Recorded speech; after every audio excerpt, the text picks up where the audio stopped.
shortened version na lang siguro for the concept paper.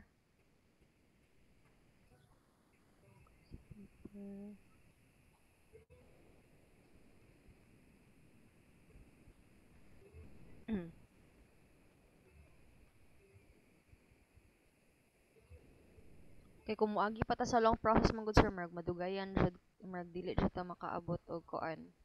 Di ta makaabot og December. So Sige ma'am. in here sir, hatag lang ko og header pod sa sa graduate school, and then kato imong title.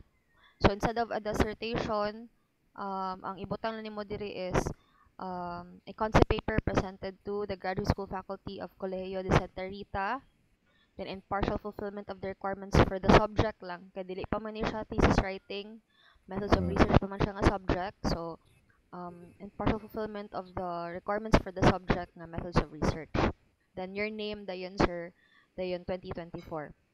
So that is for the title page. Afterwards, you will just compress your introduction into 1 page. Usually 3 pages man na siya, comprising of our global perspective. Lang ko lang i-zoom in. Aga na pasend ko na palihog ma'am ha. Sige. Kala ni isan sa Google Classroom na to, sir. So, global perspective, regional, o local perspective. So, pwede man ta mo butang og overview katong iingon niyo sir, and then makita nimo diri nga naa siya mga in-text citations. So, kuan na lang ta, in general na lang, in general overview na lang pud sa imuha nga study. Kay concept paper raman ni siya. So, wala na ta, di na ta mag-regional o local. Di ta mag-regional, diretso na ta sa local. So, pwede ra usa ka paragraphs or para at least 10 pages lang imong concept paper, mahuman dayon ta by December. So, i-compress na nato ni siya. But in the actual thesis jud nimo sir ha, kinahanglan jud to ang global, regional, local perspective. Diri ako lang siya gi-shorten into 1 page. Kay 3 pages man gud na ang maximum ra for introduction. So, kani sir, overview lang sa imuha nga research. No, this paragraph abi contains the overview of your research with its following in-text citations coming from different researches. You will not recycle your in-text citations or kanang imong magipangkuha sa imong introduction sa RRL. You have to provide a different one. Kay di ba ato ang RRL, ato mo siyang gi-divide sa conceptual literature, sa related foreign literature, local literature. Local studies local studies o foreign studies. So magdepende siya sa imuhang variables, no? Dili siya kani siya lahi man gud siya is more na siya on global perspective, no? So di pud siya mo align sa imuhang variables. So okay na to ko ma'am, bali ang citations lang kung idugang. Citations, and then kung answer i-compress na lang nato unya magbutang ta tong reference list sir, same sa katong gitudlo nako last time ba itong sa RRL. Same raman tanan ang imong RRL, imong introduction same raman nga dapat na in-text citations na pod siya present sa reference list. Sige ma'am. So next sir is mo skip na ta sa regional perspective, mo diretso na ta sa local perspective. So unsa ang ang current situation sa inyuha nga school, no, which is the locality of your research. So dire nimo siya ibutang. Okay nga naadya po'y kulang, no, naadya po'y areas wherein wala pa siya fully na explored pa sa inyuha nga school, no, wala pa siya na conduct og study. Then dire na ta dayon sa gap. So katong akong giingon sa imo sir nga naka-read na kag mga several literature, akong i-identify if naabay gap. Wala nimo na properly state ang gap sir. So if you can remember sa tuang previous lessons, importante ka ang gap in the literature. If makahinumdum pa ka ato nga dapat ato ang state nga we have encountered several research papers pero dito nabalaan nga dili pa di ay napay limited literature sa ako ang specific study, meaning wala pa siya fully na explored. Although na ako nabasahan nga related ra ana pero dili pa jud, wala pa jud ko nakita nga daghan kay study that is the same sa ako na related but not the same sa ako ang study. Therefore na ay gap in the literature, no, na ay dearth in the literature which imong study ang mo fill in ana nga gap. Okay? So I mao ni siya see. sa gap in the literature sir nga muna daghan kay mga na-encounter nga mga articles no or research papers online nga related sa imong study pero wala jud kay nakita pa jud or na-encounter nga specifically same sa imong study. So this proves nga na ay novelty imong research na siya relevance kay wala pa man ni siya na publish pa before or wala pa siya na studyhan before. So ikaw pa lang ang first. So meaning ikaw ang maka-fill in anang gap or pagkukulang sa literature. Okay, so this is your gap in the literature. And then in your um, rational, no? So dira na nimo ibutang. Usually this is in your SOP pod no to sa statement of the problem nimo. So dira nimo ibutang unsa ang mga objectives nimo, no? Or what do you aim man to seek in your study, which is actually stated in your statement of the problem in your SOP. Pwede naman nimo siya i-rephrase diri sa imong rational. Okay? So usa lang i-single space na lang nato for now, but double space na siya sa actual paper. For concept paper, i-single space lang nato. We will make use of Times New Roman lang, sir. And then naka-justify siya. Pilang font, ma'am? 12. 12. So, Yung font size. So, sa kani, sir, is once mo submit ka ani, na siya title page, dayon diretso na po siya sa introduction. And then after katong SOP nga gihatag nako nimo sir, mao na lang to imong i-copy paste, ibutang nimo dire sa ubos. So, mao na siya sa imong first part no sa imong concept paper. Lang. Isang isaksak akong charger. Okay. So, afterwards sir, mahuman na ka ato kay nubo ra man atong introduction. Sa island jud kalimot sir nga magbutang ta og reference list sa last. Okay. Nandiyo na siya dira. Katong gitudlod ako sa RRL sir, same ra pud og process ng imong introduction nga magbutang jud ta og references diri. Pero pagbutang na ko sa reference list, ma'am, bali unahon ako o ang ibutang to sa introduction na pagkahuman ang sa RRL. Oh, yes sir. And then after ma-complete mo tanan, imo siyang i-arrange alphabetically. So, regardless kung ang nauna sa imong introduction kay si Mas Frangelo, imong nakuha una sa imong introduction, tapos kaning si Andrew kay sakuan pa siya sa RRL, wala ra nay kaso, basta importante is ma-arrange siya alphabetically. Okay. Sige. So, ang katong gitudon ako sa reference list sir ha nga unsaon siya nga ani ang itsura marag naara man to dito. No, naka-remember pa kag unsa to nato last time. Oo, ma'am. Okay. Wait lang.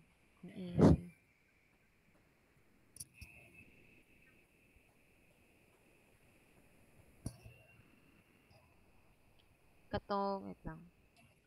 Para sa ani nga naka-alphabetical order siya din pagkahuman ato lang ibutang nga wala pa siya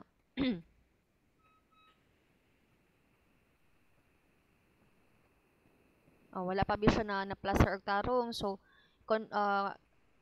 i-highlight ra nimo tanan nga reference list ari ka sa line spacing dayon adto ka sa more and then ang indentation under special kay hanging by 2 line spacing single, then click OK. Dayon, i-justify siya. So, para ing-anin niya siya ang itsura sa imuhang reference list, hipid siya, lantawon. So, naka-record ra po siya, sir. Pwede rin mo na siya lantawon on niya. So, okay. Balik ta diri sa baba. Actually, ning pagamyon para at least ma-complete rin nimo ang concept paper. Mas compressed pa ni compared to the research proposal nga ako tani ipasulat, sir, no? Kay due to the constraints of time, concept paper na lang. This is shorter. So, hay mga 10 to 14 pages naman siya. Pero thank you kay ma'am ha. Pero compressed na ni siya. Basta ato lang jud sir nga naalan jud kay ma-present sa Aqua every week.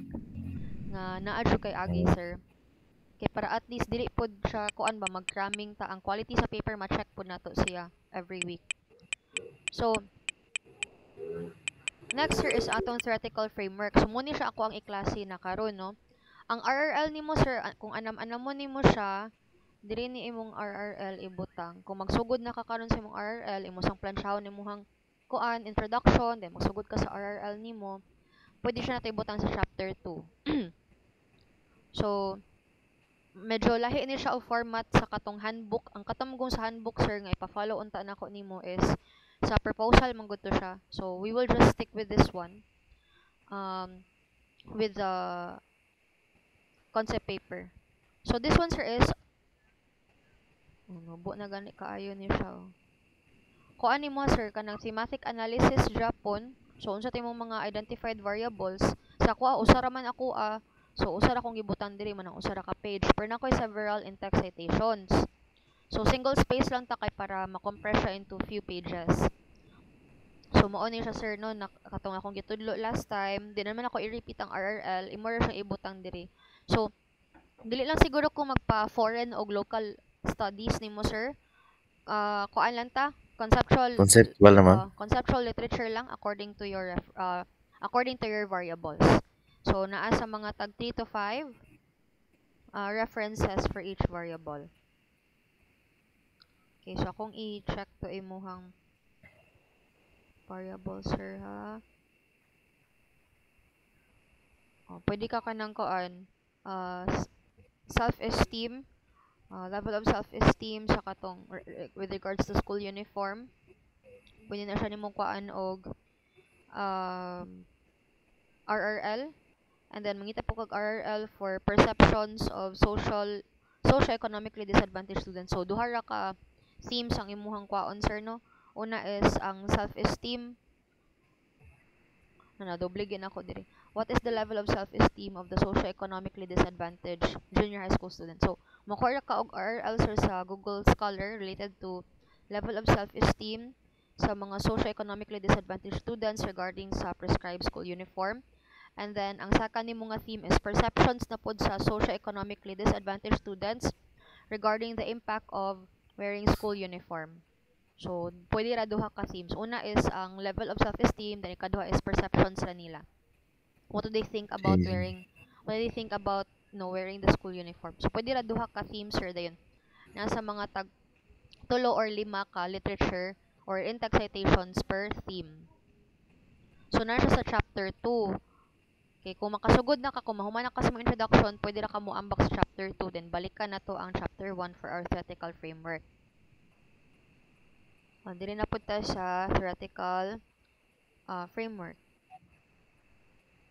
So, kaning theoretical framework, sir, you have to look for a theory nga related sa imuha nga study. Okay?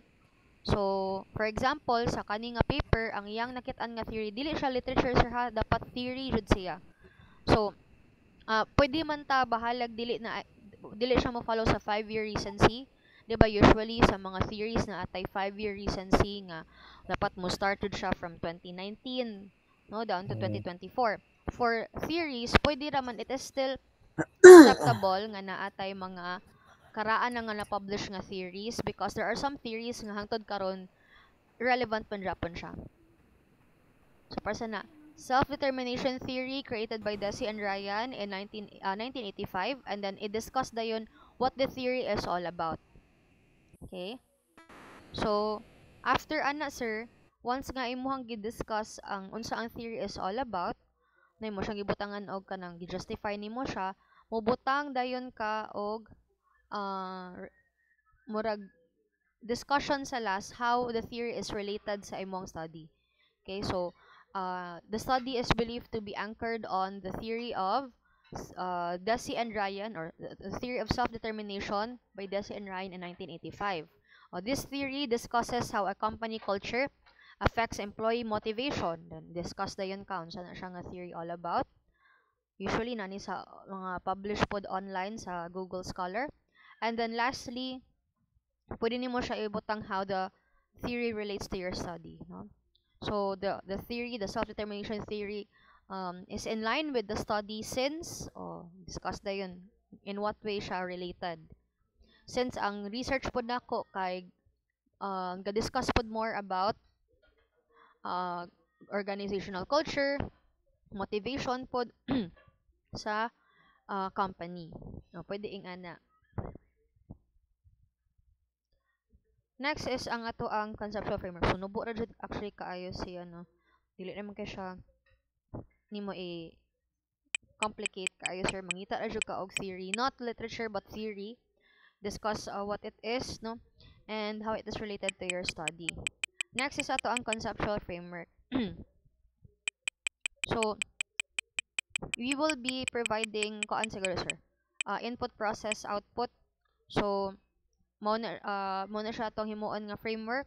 So for example, kung ikaw maghimo no, magbutang ka sa imong title sa babaw, then sa ubos imong ibutang level of to, level of self-esteem, level of self-esteem sa socio-economically disadvantaged students of Sipaway Island. Sa ubos sir, instead of kani siya employees man ni siya ang nakabutang diri sa imuhang conceptual framework is katong imong mga students na socio-economically disadvantaged junior high school students of Sipaway Island. Then sa ubos kay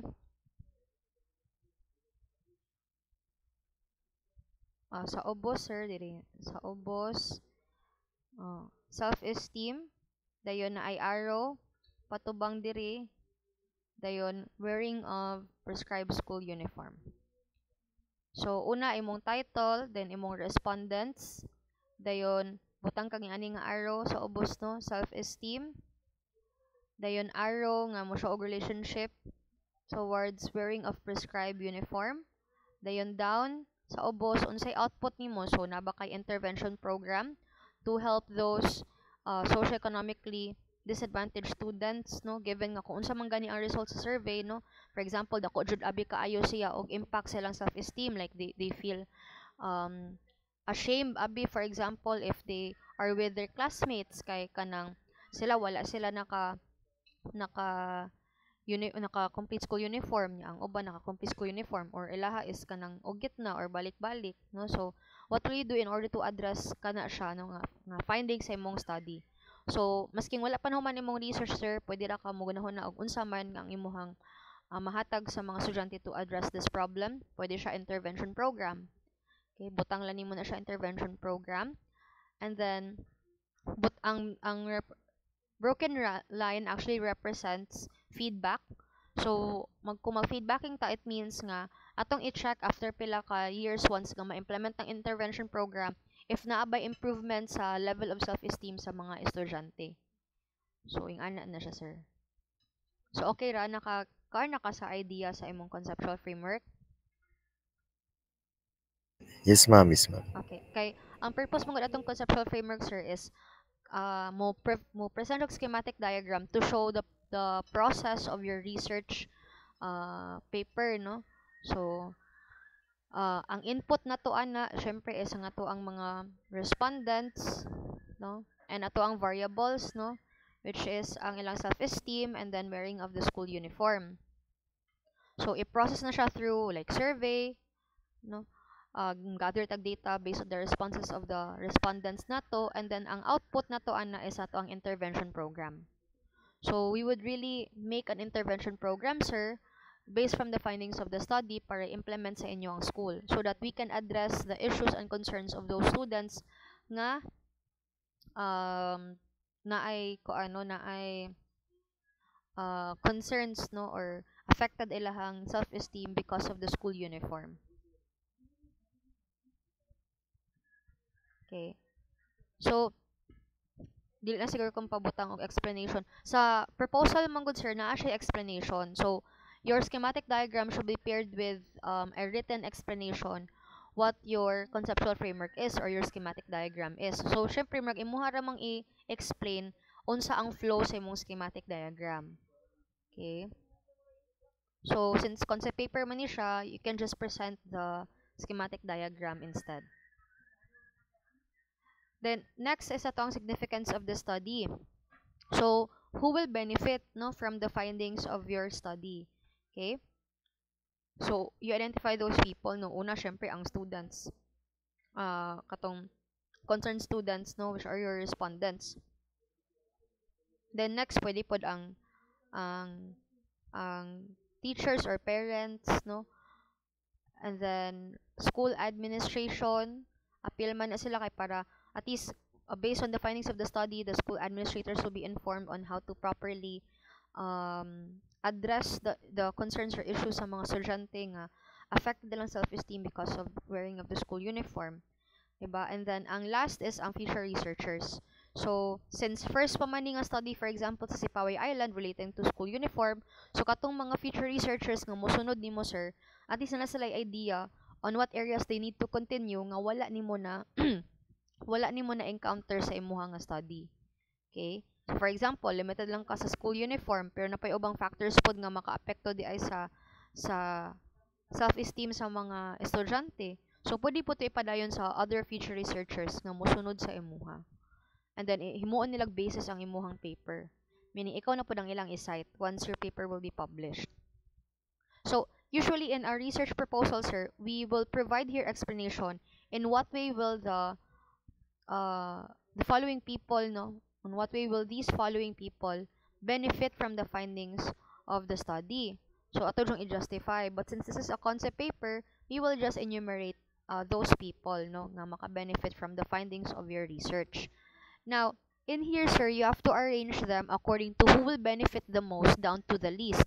So, ang pinakaunaan na, syempre, ato ang mga students, and then, pwede pod parents, teachers, school admin, and then future researchers. So, dili na nimo include imong self, but again, it depends on the advisor nimo, sir, ha. But, for example, di na nimo i-include ang imuhang kaugalingon kay the moment pa lang daan nga nagsulat ka sa paper, you have benefited greatly from it because na broaden man ang imong knowledge in research as well as knowing how to address the concerns of your school, no, sa imuhang students. So, enumerate lang siya, no? Medyo sayon ng concept paper kay no need naman nimo siya i-discuss jud, no, in what way sila maka-benefit. Now, di na ta sa definition of terms. Okay pa, sir? Makakuan na. Wala kay questions? Yes, ma'am. Okay, ma'am. Okay. For the definition of terms, sir, so, usually we select this from our variables sa to ang SOP or unsa to ang mga following terms that are repetitively mentioned in your study. Now, these terms, might be dili man necessarily nga mo define tag terms nga kanang common knowledge na, no. So usually we only define terms nga that is new, no, sa ato ang mga readers, no. At the same time, it holds importance pod sa imuha nga research paper. So for example, no, unsa man to like self-esteem, no. This refers to the self-esteem levels of the junior high school students of Sipaway Island in terms of how they feel towards wearing the school uniform. For example, mao abi na, no. So you identify pa jud unsa to ang perceptions is defined as unsa ang how do the junior high school students perceive, especially those among the socioeconomically disadvantaged students, how do they perceive wearing the school uniform, no? Is it kanang importante ba jud sa ilaha nga kanang complete lang uniform, or kanang as long as makasulod ra sa klase, no? Pwede nimo na siya i-define operationally. And then last is ang socioeconomically disadvantaged students. So imo siyang i-define in a way nga unsa man ato ang basis nga matawag sila socioeconomically disadvantaged students. So i-define nimo siya diri, no. Katurang na belong abi sa katong poorest of the poor, for example, or between anira nga income. So maora ni sila ang ma-considered nga socio-economically disadvantaged students. So pwede ay nga na, sir, when we define magud sa definition of terms, dili siya ingon nga gikuha sa dictionary, dili siya ingon nga gikuha siya sa internet. When we talk about defining terms operationally, meaning we define several terms on how it is used in the study. Okay? So para sa to, diba, i-define ako ang socio-economically disadvantaged. Kung ato siyang i-define sa internet, meaning ana kanang dili ka afford sa mga basic needs or kanang medyo maglisod jud financially compared to other students. That's like a generic na siya nga definition. But when you talk about operational definition, it's specific only to your respondents or sa imuha nga study. Okay? So, ang socioeconomically disadvantaged nga term refers to those students nga nagbelong sa kanira nga bracket abi ang income silang parents, no? Or kanang dili sila ka-afford sila ang basic needs and they are official students sa amo ang school, no? Junior high school students sa amo ang school. So it is defined na siya operationally. For example, sa ako ang study pod sir, no? One of my variables is attractions. So kung i-define na to siya sa internet, ang attraction is a place wherein ang people mo bisita dira, no, for like a vacation or appeal silang sightseeing. That's the general definition na, that's the conceptual definition. Pero kung operational definition sa attraction is, this refers to the man-made or natural attractions that are located within the vicinity of San Carlos City, and is also vital requirement for the city to become a MICE tourism destination. Okay? So, kung siya specific kaayo siya, no? Specific siya sa imuha nga research. Unsa may role sa self-esteem sa imong study? Unsa may role ni socio-economically disadvantaged nga term sa imuha nga study? So, mo na siya magpasabot na to sir sa operational definition.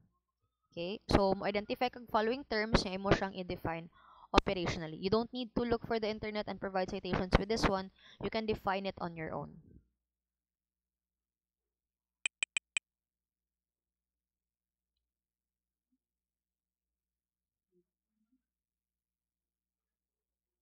Excuse ma'am, sa definition of terms ma'am ba, Yes. pila ang limit nga terms nga dapat i-define ma'am? Actually, wala raman ay kaso kung pila, sir. Pero, pwede po maski mga more than one, no? Basta, katurang mga following terms nga Importante lang yun. importante, for me na to mahisgot sa to ang research. Sige ma'am. Thank you ma'am. Okay. So, next is ang scope. So, ang scope of the study, usually we encounter like scope and delimitation or limitation of the scope and limitation of the study. Unya naman gud ta maka-identify og limitation man gud sir if naka-encounter siya tag actual limitation in our research. One of those limitations is number one, dili tanan respondents abi mo agree nga to be interviewed for example or kanang kuhaan mo sila og data.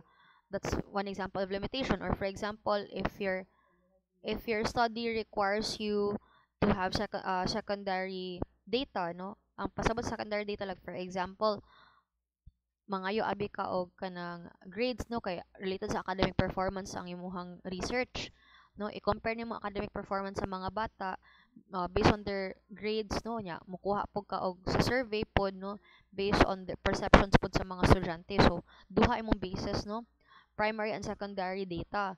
Now maglisod mo ka kay dili man i-release ang secondary data, like for example grades, no, sa mga teachers due to confidentiality, which will hinder your data gathering process. So that could be an example of limitation nga dili sila mo disclose og important nga secondary data.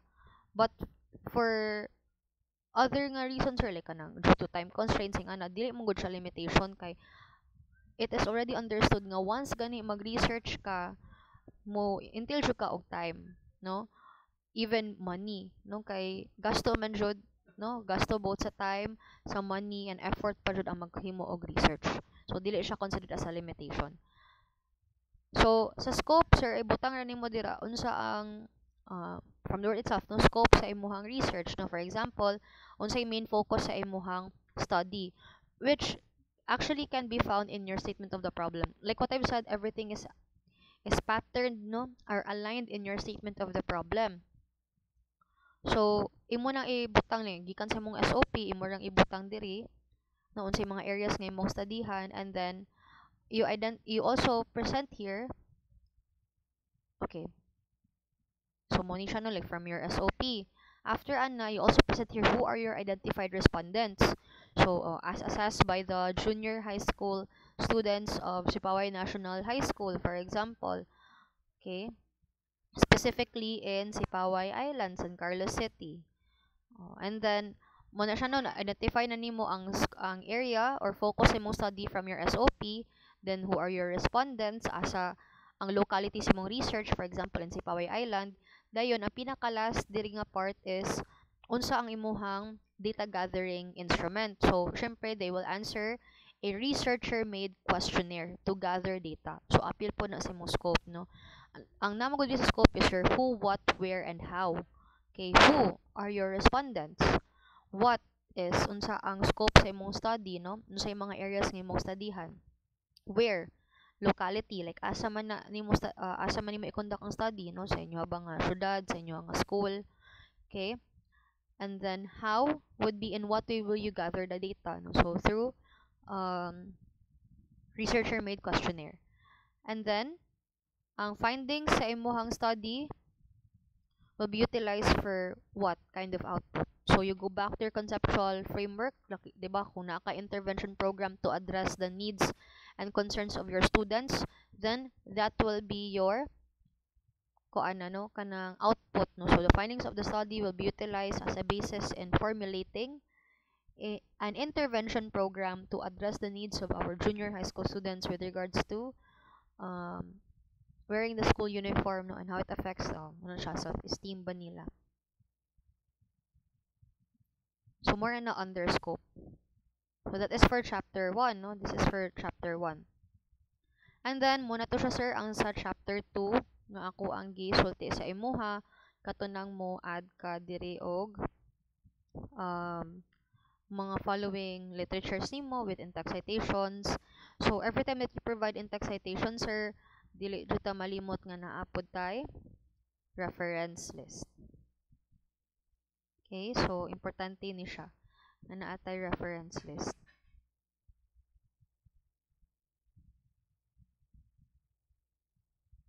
And then lastly sir kani siya no sa ato ang methodology. So kani siya more ni siya on what kind of research design will we make, no, respondents, data collection instrument, data gathering procedure, data analysis. So this will be after na nga mahuman ka sa imong chapter 2. Okay? So for now sir, you try to focus on finalizing your introduction. Anyway, gi-shorten instead of 3, I will shorten it to 1 page. Basta naalam jud ang mga in-text citations mo ni akong ginapangayo. And also properly stated ang ato ang gap in the literature. Afterwards, katong akong gihatag na SOP, katong ako na formulate sir, pakibutang na lang po dire. And then you can start na with your RRL. So hopefully sir nga naa na improvement by next week. So I will be checking this again by next week and then naa na kay agi pud sa imong chapter 2. Anyway, once nga okay naman na imong chapter 1 sir no kay first part sa imong chapter 1 imong introductions SOP and then nanapay unod imong RRL, pwede na ta mag-anam-anam sa imong theoretical framework down to your scope of the study. So after ana sir, alam na jud kag himuan nino para inig ka human maka-proceed ta sa chapter 3. This is the last part of our concept paper. And then tudluan na puti ka unsaon paghimo sa questionnaire because dapat naapod ni kauban nga questionnaire ato ang methodology. Okay?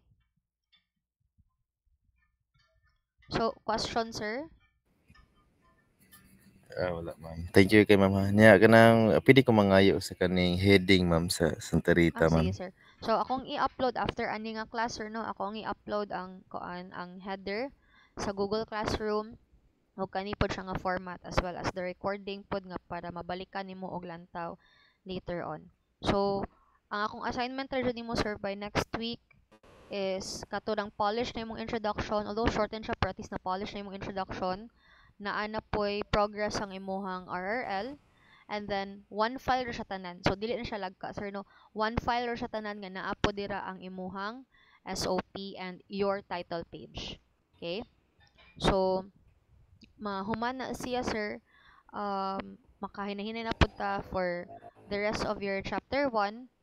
nya ato ang target is mahuman jud nimo siya tanan sir, maski mga chapter 1 o 2 nimo mahuman nimo siya by this November. Kay inig ka chapter 3 na nato no, mo na siya December, mo man gud akong requirement for your finals. So kanimo tibuok concept paper. So Sige ma'am, thank you kay ma'am. okay. So concept paper na lang tayo set of proposal kay medyo alanganin na ta sa time no, if mag-proposal ta wala di pa jud ta kahuman sa tuong chapter 1 nya mag December na. So we will just stick with the concept paper na lang. Pero ako lang i-answer ha nga gahin jud ta og time kay para dili ta magsigi og kanang ka-delay sir. Kay once mag-delay na pud siya mapatong-patong na pud ato ang mga sulatonon no nya mag-checking pa man no, after checking revisions na pod nya, after revisions kay mo jud ni siya ang process jud sa research writing, and kani siya sir is dili jud ni siya ing ani once nga mag thesis writing na ka detailed na si research si thesis writing no, mas lengthier ang process, and then ang mga parts sa chapter is mas daghan na siya. Same naman actually Japon og contents ang per chapter sa concept paper, pero ang concept paper man gud is na compressed no, kanang na summarize siya no, like sa significance of the study wala siya explanation, ang conceptual wala po no, schematic diagram rata. Sa proposal is naa jud ni siya na siya ipamutang diri no. So usually mataas-taas jud siya kung actual proposal nga paper. Pero sa akong introduction ma'am ba kanang may na ako'y dapat i-omit dito ma'am. Sa imong introduction sir, murag mo pick lang siguro ka kung naa jud kay gikuha dito sir nga gikan dun sa actual source. You have to locate it kung asa to nimo siya gikuha. And usa ra man ka paragraph akong ibutang dito ang sa imong case man gud sir, ato na lang jud ning i-follow ang pagpasunod ani niya. So you go back here sa imuha nga paper kay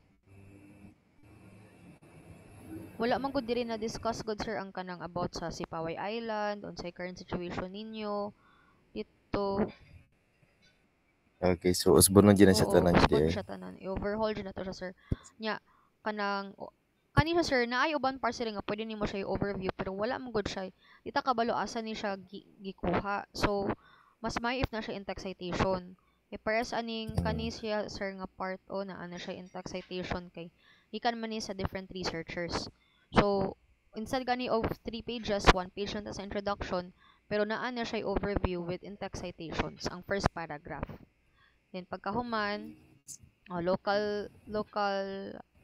perspective na, so ang San Carlos City or ang Sipaway Island ninyo nga current situation dito sa school, so naara po na siya diri. Dayon imong gap wala siya na state sa imong introduction, mo jud ni pinaka-importante. Kaya it means nga you have encountered several articles jud nga related sa imong study pero wala pa jud kay nakita nga the same sa imong study, meaning ana there is novelty, there is a need for you to conduct the study. Marag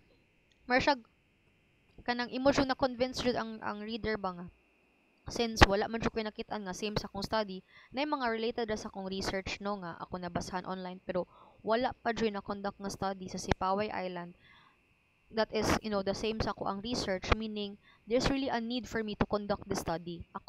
There is novelty sa akong research, there is relevance, and then kani nga research once this will be finished, this will fill in that gap katong pagkukulang sa literature nga wala pa naka-study ang uban before. Okay, so muna siya, mo ni pinaka-importante nga part sir sa ato ang gap in the literature. Dapat i-cite din siya, i-mention siya sa inyong introduction. And then, your rationale. Your rationale was not stated properly in the introduction. So, actually, this can be found in your SOP, raman mo sa statement of the problem. So, dito ra ka mo ko answer, dito ra ka mo base for your rationale.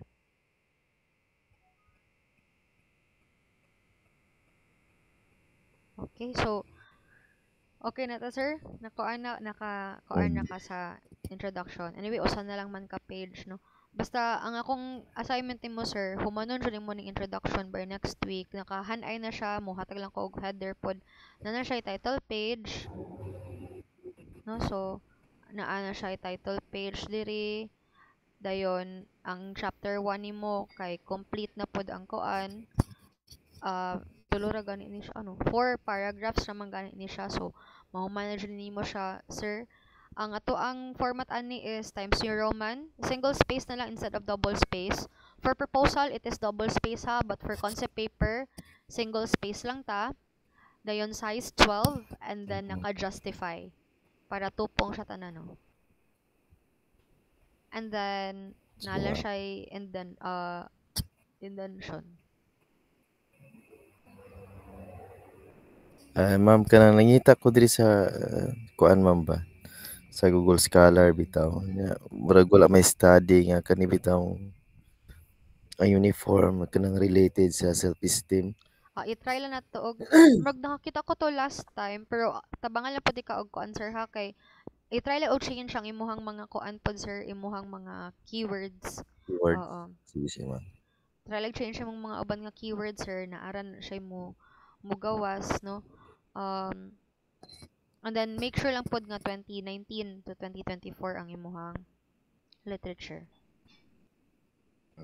Kay ing ana siya sir murag it takes time jud no pero masking everyday mo gahin lang ta og time to write. Sige ma'am. Sige. So any more questions sir? Okay na ma'am, thank you. Okay. So again sir ha, expected na by next week. When is that? November 16. So complete na mo hang introduction. So final na jud nga complete mo introduction and then sumpayin na lang sir sa imong statement of the problem ug ang imong RRL. Kung naa na kay nakuan, nakit-an no. Kay para at least makita nato nga naa na jud tay agi. And then at least by November 16 makasugod na pug discuss sa methodology. Dayon tagaan natin ka og time wherein magsulat na lang jud ka. Okay? Para once nga magsulat na ka no anam-anam na mahuman na jud nato og anam-anam by the end of November. Okay? Sige ma'am, sige. Sige. So thank you so much for joining me this morning, sir. And then nag-online class ako no kay naalanganin ako sa time no. Pero next week ako lang mo message lang po ko sir if mag face to face ba ta or online by November 16. Sige ma'am kay mas mayroon po